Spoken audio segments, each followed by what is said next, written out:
Hello dear students, आज हम नया पाठ पढ़ेंगे जो है पाठ 14 जिसका नाम है सारस और किसान। सारस सारस पक्षी होते हैं और किसान तो पता है जो खेती करते हैं, ठीक है, जो खेती का काम करते हैं, फसल उगाते हैं, बोते हैं, काटते हैं, उनको किसान बोलते हैं, ठीक है।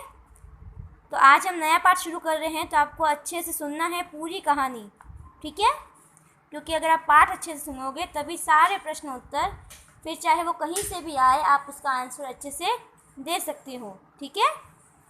तो सबसे पहले पढ़ रहे हैं हम पाठ के बारे में। प्रस्तुत कहानी हमें सिखाती है कि हमें अपना कार्य दूसरों के भरोसे न छोड़कर स्वयं करना चाहिए।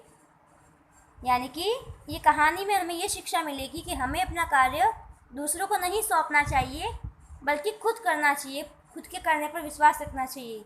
दूसरे टाइम लगा सकते हैं, नहीं भी कर सकते, है ना, उनकी मर्ज़ी, क्योंकि दूसरे व्यक्ति प्राय हमारे काम को पूरा करने में रुचि नहीं लेते, कोई इंटरेस्ट नहीं लेगा, क्योंकि हर किसी को खुद के काम बहुत होते हैं। वो खुद के काम करने में ज़्यादा इंटरेस्ट लेगा, दूसरों के काम करने में कम। अगर हमें ही कोई दूसरे काम बोले कि आपको ये करना है कल, तो हम करेंगे क्या?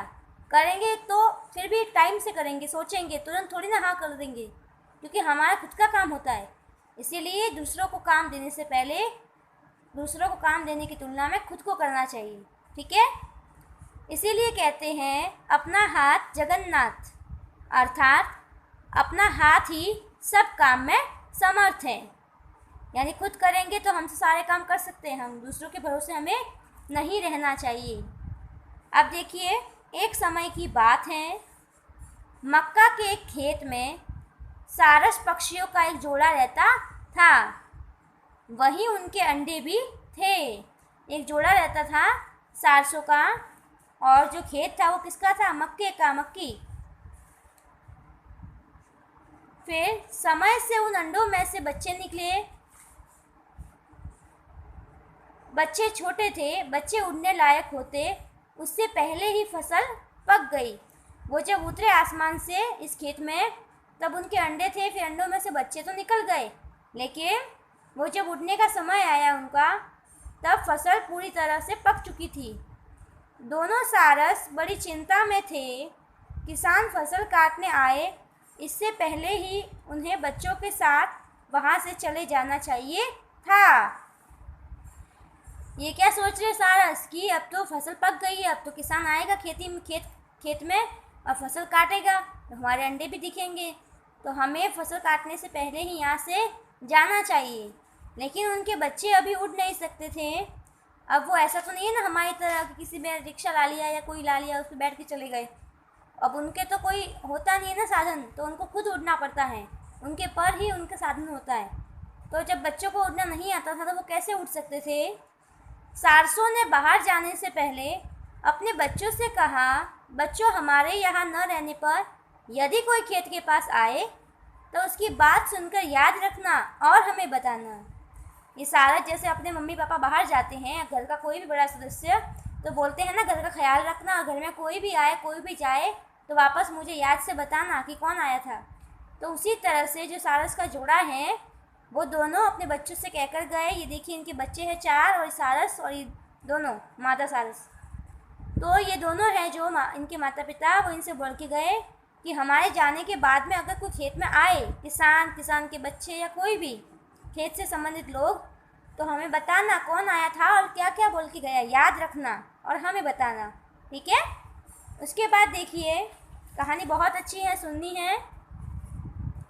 पर खड़े होकर, इसके नीचे और है। एक दिन जब सारस भोजन लेकर शाम को बच्चों के पास वापस लौटे, तो बच्चों ने कहा, जब सारस जो उड़ के गए थे ना दाना लेने, अनाज लेने, तो वो जब शाम को घर लौटे खेत में, तो उनसे उनके बच्चों ने कहा, आज किसान आया था। वह बहुत देर तक खेत के चारों ओर घूमता रहा। एक दो स्थानों पर खड़े होकर वह देर तक देखता रहा, खेत देखता रहा। फिर उसने अपने बेटे से कहा कि फसल काटने योग्य हो गई है। आज चलकर गांव के लोगों से कहूँगा कि मेरा खेत कटवा दे। उन्होंने क्या बताया बच्चों ने सारस से, उनके माता पिता से, कि आपके जाने के बाद यहाँ किसान आया था, खेत का मालिक। उसने कहा कि उसने अपने बेटे से कहा कि आज मैं गांव वालों को बोलूँगा कि मेरा खेत साफ कर दे, फसल काट दे। तो फिर सारसों ने कहा तुम लोग चिंता मत करो, फसल को कटने में अभी देर है, उसके गांव के लोग उसकी फसल काटने नहीं आएंगे, हम यहीं रहेंगे। ठीक है। उन्होंने क्या कहा, जो बड़े सारस से जोड़ा कि तुम डरो मत, हम इधर ही रहेंगे। वैसे भी गांव वाले तो काटने आएंगे नहीं, क्योंकि दूसरे लोग अपना काम कहे हुए अनुसार टाइम पे नहीं करते हैं। इसीलिए उसके हिसाब से उन सारसों ने कहा कि तुम चिंता मत करो, अभी फ़िलहाल ये फसल नहीं कटेगी 3-4 दिन तक। फिर 2-3 दिन तक कोई फसल काटने नहीं आया। अगले दिन जब सारस शाम को बच्चों के पास आए तो बच्चे घबराए हुए थे, बहुत घबराए हुए थे। वे कहने लगे अब हम लोगों को यह खेत झटपट छोड़ देना चाहिए। आज किसान फिर आया था, वह कुछ पौधों को हाथ में लेकर बोला कि गांव के लोग स्वार्थी हैं, वे मेरी फसल कटवाने का कोई प्रबंध नहीं कर सकते। कल मैं अपने भाइयों को भेजकर खेत कटवा दूंगा। ठीक है। कल हम इससे आगे पढ़ेंगे। अब आज हमने क्या क्या पढ़ा वो आपको फिर से लर्न करना है, समझना है। ठीक है। और होमवर्क के रूप में आपको ये जो शब्दार्थ दिए गए हैं ये आपको अच्छे से लर्न करने हैं, लिखने नहीं हैं, ओनली लर्न करने हैं। ठीक है। चिंता यानी परेशानी, प्रबंध यानी व्यवस्था, कई यानी अनेक, अवश्य यानी ज़रूर, स्वार्थी यानी अपना ही लोभ लालच, अपना ही लाभ देखना, निर्भय यानी निडर, स्वयं यानी खुद अपने आप, और भरोसे यानी विश्वास पर। ठीक है। अब आपको होमवर्क में ये जो शब्दार्थ हैं वो रीडिंग करने हैं एंड लर्निंग, ऑल्सो लर्निंग, पढ़ने भी हैं और लर्न भी करने हैं। वैसे पढ़ते वक्त आपको लर्न हो जाएंगे, एक नहीं तो 2 बार 3 बार तो देख ही पढ़ ही लेना, तो आराम से लर्न हो जाएंगे। ठीक है। इसकी जो आगे की कहानी है वो हम कल पढ़ेंगे। ठीक है। होमवर्क दिख गया। धन्यवाद।